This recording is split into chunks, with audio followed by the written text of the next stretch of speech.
Hey guys, today we are going to be embroidering a small little wolf design that's available on allan.com. But before we get into that, I want to address something and talk to you guys about pull compensation or tension, alright?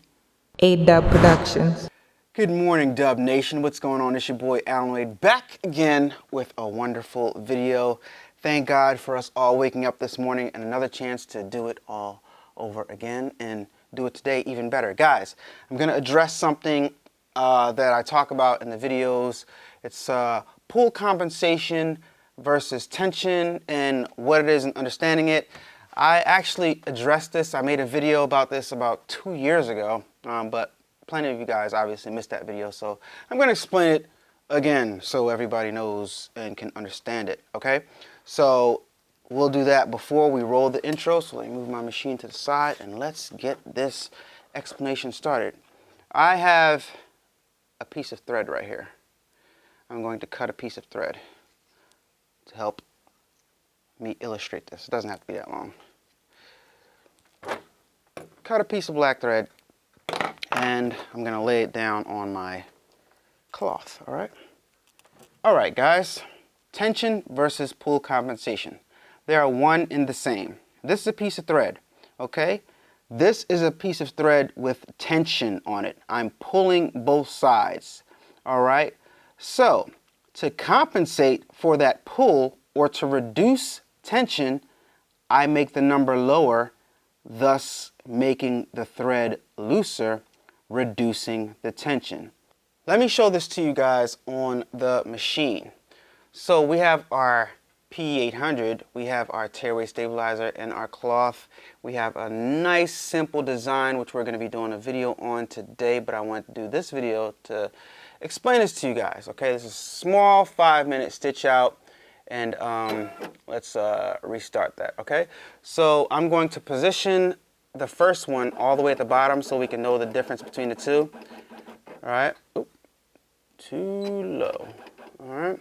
All right, and we're going to make sure that that's at the lowest point, and don't worry about what I'm doing right now. I'm just positioning the design to take advantage of all the real estate on this 4x4 hoop. Okay, so in the first instance, we are going to go ahead and put the most tension on our thread. We're going to add the maximum amount of tension. See that plus? We just took it all the way up to 9 and it won't go up any higher. So we added tension. Tension plus, tension minus. We just added tension onto the thread, okay? Okay. So now that we've added that tension, we're going to go ahead and embroider. All right? So, let me focus real fast. So I'm going to tell you what happens. When you add tension and we have the maximum amount of tension, we're going to do another one with the least amount of tension so you guys can clearly see the difference. All right? We're just going to do the beginning part of the design. You guys are also going to notice something. This might help you guys when you're embroidering.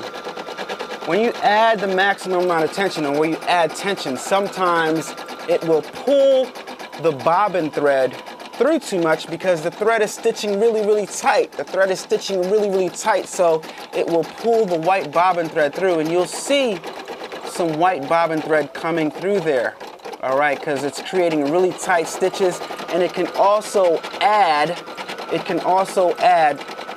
puckering to your design. See how it's pulling right here? Well, guys, let me a little closer. See how it's pulling on the thread, right?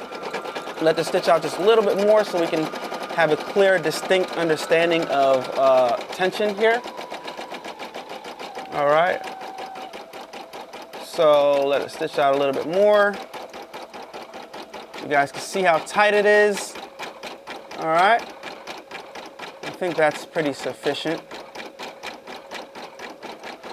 All right, now I'm gonna stop the design now because I think that's sufficient. Okay, we don't have to stitch the whole thing out. Now I'm gonna cut it. All right. And we're gonna do the same thing on the other spectrum, the other end of the spectrum, if you will, whatever. All right, so now we're going to tension, we're going to negative. We're gonna reduce the tension all the way down to as far as it can go. just to give everybody a clear understanding, right? And not only do we have to do that, but we also have to reposition the design because we don't want to stitch on top of what we just did. Okay, embroider. And now, let us go and press embroider.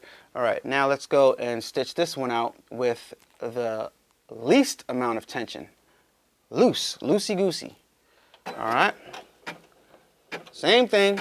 Gonna stitch the same amount out, and then we're going to examine both of them. All right. Now, immediately, what you will notice is the thread, the material, the cloth, the cloth is pulling less. All right. So having less tension reduces pull, right? And being as though it reduced the pull, you won't see any of the white bobbin thread peeking through because we have less tension on the thread. All right? You let it stitch out an equal amount, and then we are going to examine both pieces. All right, examine closely. I might have to change lenses. All right? You can just clearly see how loose these threads are. I'm going to stop it right here like we stopped the other one. Then we're going to press the cut button. Now, let us look at both of them closely. No cuts. All right. Move my camera a little bit. Apologize, we got to do this on the fly so people say, oh, you did this or you did this, you cut the camera in. No, whatever. No cuts. All right, so what you can see right here clearly, one is looser than the other. This is the one at the bottom.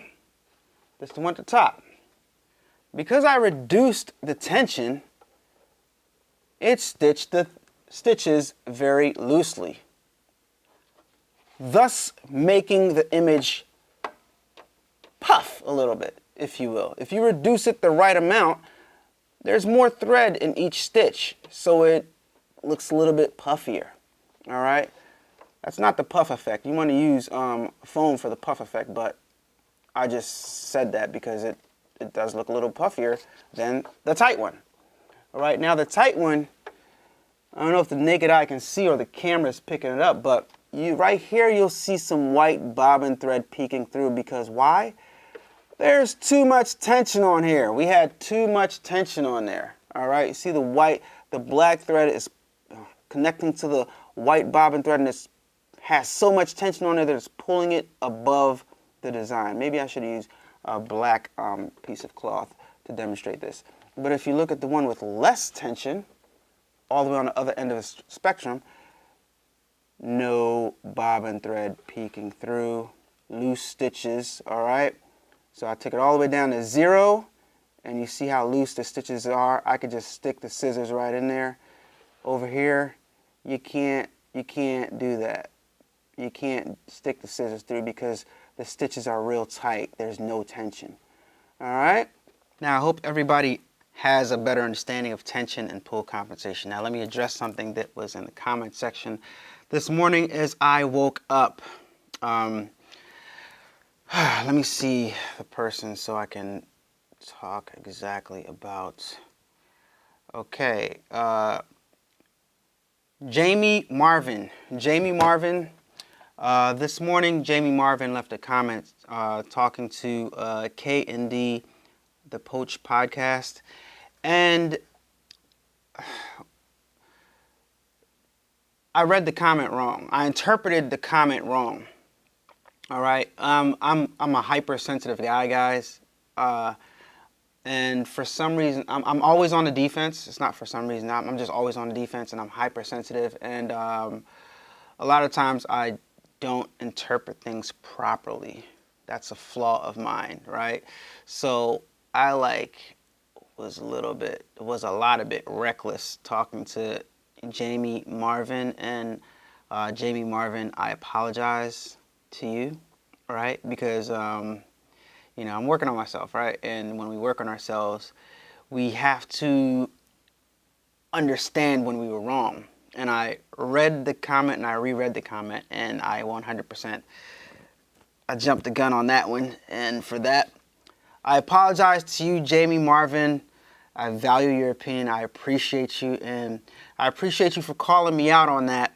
And I understand if you don't accept my apology, but yeah, I gotta put that out there.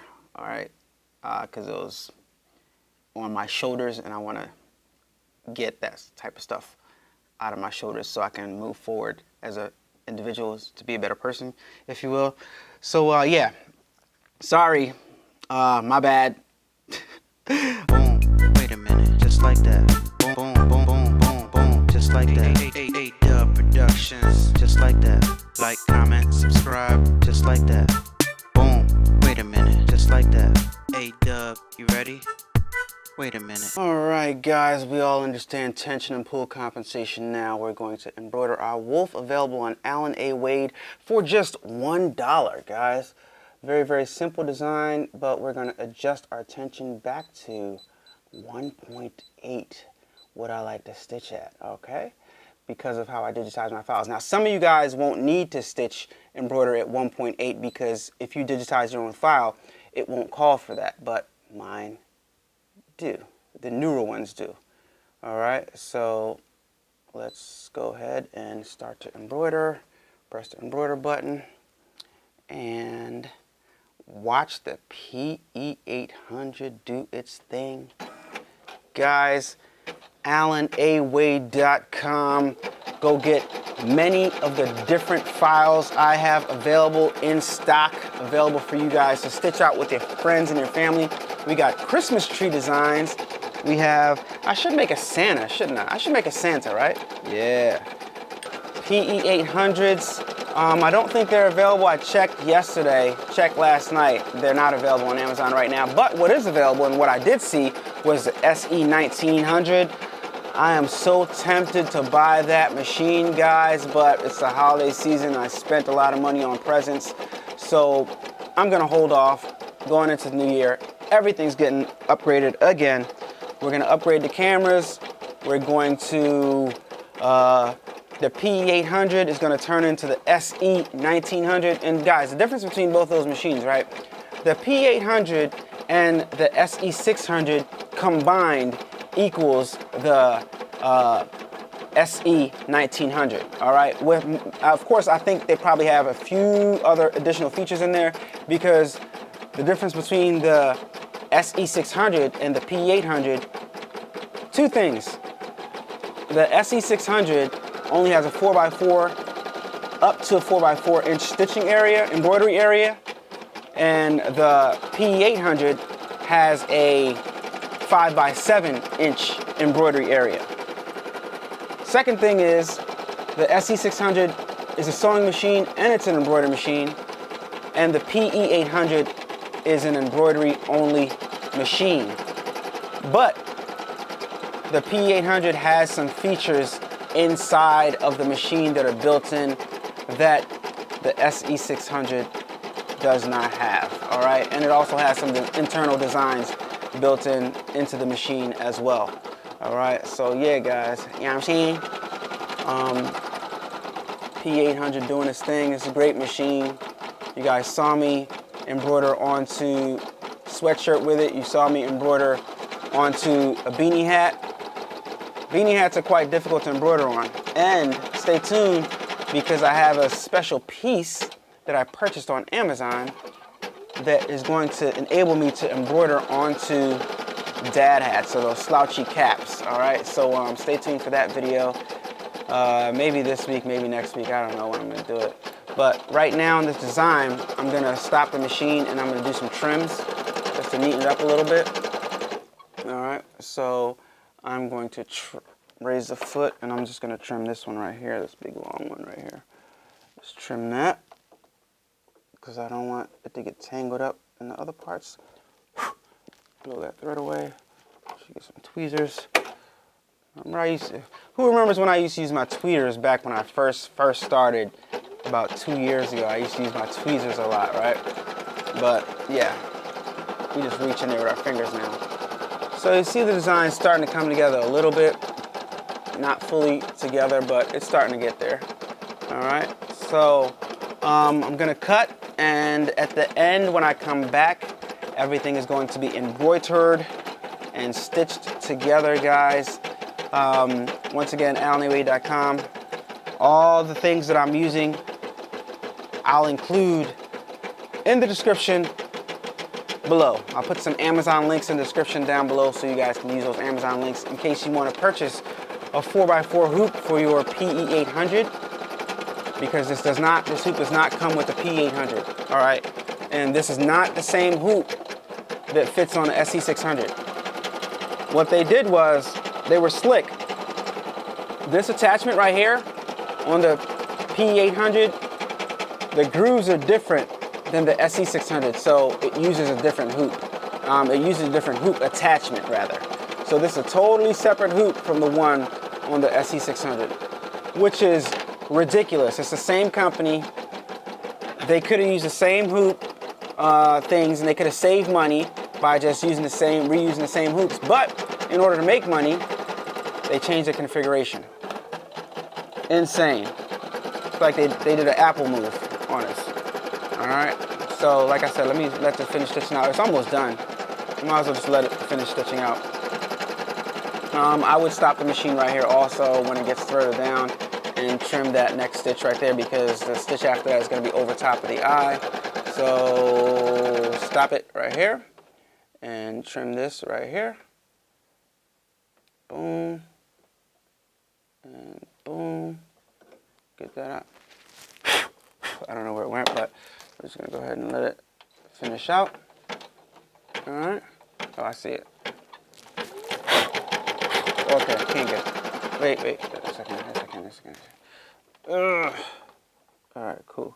That's out of the way. All right. Unorthodox video shooting style. Don't care. It's like you guys are my family. Everything doesn't have to be perfect, guys. All right. So here you go. Little jump. Finishing up the design, and that is it. Little small tiny design today, something simple. And the reason why I put this file together, put this whole design together, is to explain to you guys pull compensation versus tension and stuff like that. So I needed a real simple design to show it to you guys. So we're just going to neaten this up a little bit, make some trims around the whole design, and because I reduced the tension, the image is a little bit puffy. It looks a little bit puffy. You guys can, in person you can see it better, but yeah, if I tilt it like this, you can almost see how it's puffing up. You can't really see it that good on camera, but yeah, because there's more thread laid down and it's more curved, with the tension reduced. It's like as I slide across it with my fingers, it's raised up. It's almost like a what do you call those things? A keloid that some people get on their skin. It's almost like a keloid. So yeah, guys, if you want this like little slick, sometimes less is more. This little small wolf design right here, allanway.com, man. $1. Nothing that's gonna hurt anybody. Nothing too expensive, right? We're not gonna be millionaires here, but hey, enough $1 is not gonna pay a bill, right? Yeah, that's all I need. All I need is what I need, and don't need to overkill. And it's not gonna get me the Lamborghini money, but guess what? It'll get me the phone bill money. That's okay. I'm okay with that, and helping you guys out. All right. So here's our design right here. Sorry, I'm just chitter-chattering all over the place, but I'm in a talkative mood this morning. All right, guys. That's it. What do you guys think? Very simple. Less is more. In this case, less is less in this case, but I had to do this. I had to do this design because, yeah, explain to you guys pull compensation. All right, guys, I hope you enjoyed that video. This design was a lot underwhelming, but I felt as though it was more valuable for you guys, for me to explain pull compensation versus tension, because it's a very powerful thing to understand, and it can help you achieve the look that you're going for when you're digitizing your image, or when the image is turning out a certain type of way on the machine. You can use some of the parameters on the machine to adjust the pull compensation and tension for your stuff to stitch out a little bit better, especially if you're using different fabrics and different garments and stuff like that. It helps out a lot. And yeah, I hope this video was helpful. Subscribe, comment. When you comment from now on, I'm gonna like try to take a step back before I answer any comments, because I don't want to be, you know, I don't want to be that guy. So I apologize for yeah. Anyway, guys, thank you so much for watching. Follow me on Instagram, instagram.com/adubbproductions, and I'll see you guys on the next video later on today. Peace. Turn up that, crank it up. Why listen to the rest when you're rocking with the best, baby? This right here, this right